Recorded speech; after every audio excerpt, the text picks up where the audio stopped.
Keeping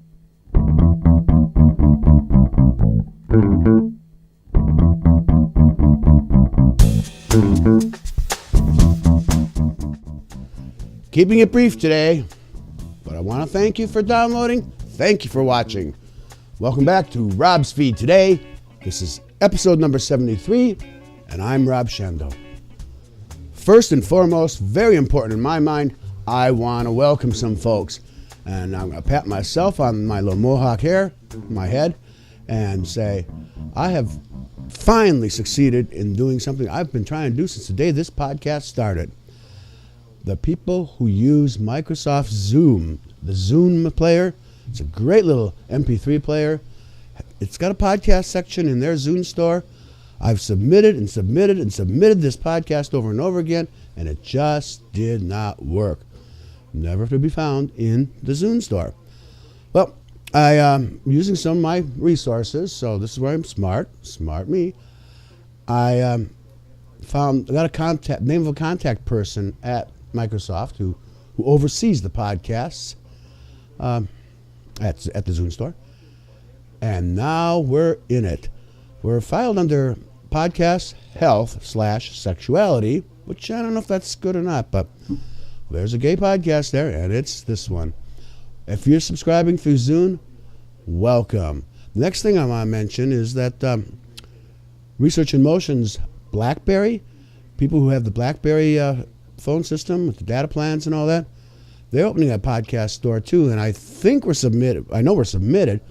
It's just opening, so there's thousands that they have to go through for approval, but shortly we'll be in there too. And that's great. I'm real thrilled to see all of you, and the fact that all these more people can see us. Welcome to all of you. Thanks for downloading and watching Rob's Feed today. But I guess for every smart, there's a stupid, and I'm just as stupid as I am smart sometimes. You know, I live in this pretty old building, I'd say 90 years old, something like that. One time it was a hotel. So, you know, I have this pedestal sink that you have to put a little stopper if you want to fill the basin, the sink with water. How do you lose that?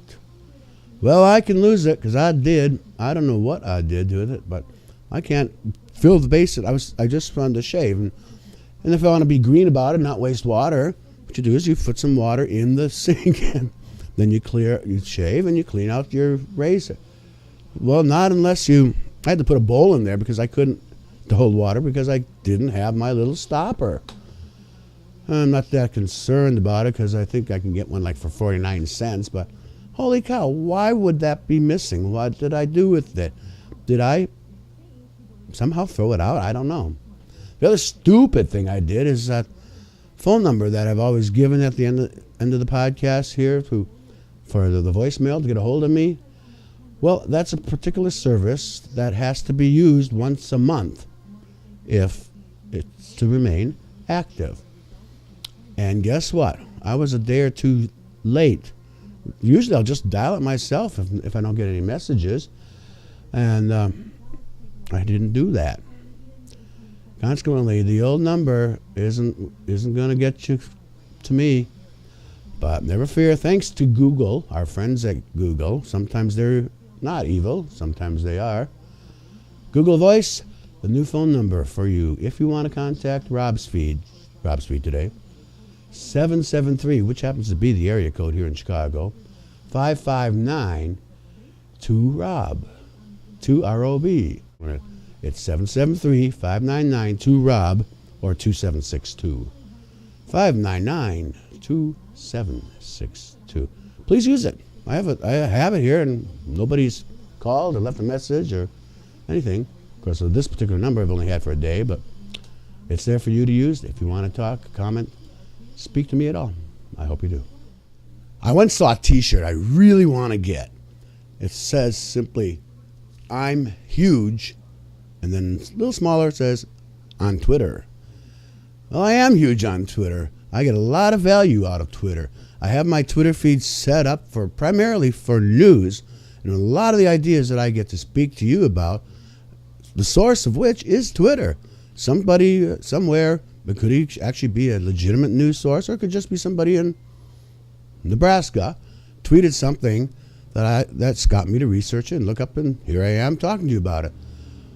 Well, you got to set your Twitter up properly to get the most value out of it.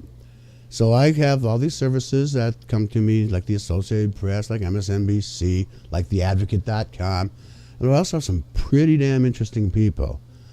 One of whom is Roger Ebert. You know that name, Roger Ebert? Roger Ebert's a film critic for the Chicago Sun-Times, but you probably don't know him from there. You probably know him from the TV show that he used to be part of, called At the Movies with Siskel and Ebert. Well, he has turned out to be one of the greatest people to follow on Twitter. You see, it turns out the man is a raving liberal. I so enjoy reading his posts. And today he had a link to a blog post that he wrote. His post that I'm going to refer to is actually a critical of President Obama. And it's a criticism that most of us in the gay community share. The post reads, actually this is coverage from theadvocate.com, the headline of which reads, Ebert, 2 thumbs up for marriage equality. Roger Ebert's review of President Barack Obama's gay marriage stance. Don't expect any digits pointing upward. In a Friday blog post, a longtime film critic for the Chicago Sun-Times wrote that Obama's non-support for marriage equality now puts him to the right of many Republican leaders and even Ebert's deceased mother, who was a maid of honor at a commitment ceremony in the 1970s for her 2 lesbian friends. Now, the idea of gay marriage is much before us, Ebert wrote. Marriage equality is fiercely opposed, most often on religious grounds. Politicians find it prudent to play to both sides of the street by saying they have no opposition to civil ceremonies. I'm disappointed in Obama for taking that approach. Mr. Ebert lost his lower jaw to cancer in 2006 and now speaks with the aid of a computer-generated voice. There's a link to his essay there, too. Roger Ebert, you get 2 thumbs up from me. Keep up the good work. Actually, if you want to read the entire essay, just go to blogs.suntimes.com/Ebert. So again, I want to thank you for downloading and watching. And if you would, please, kindly, please, rate and comment on the podcast. Now, having said that, I believe that's all I'm going to say.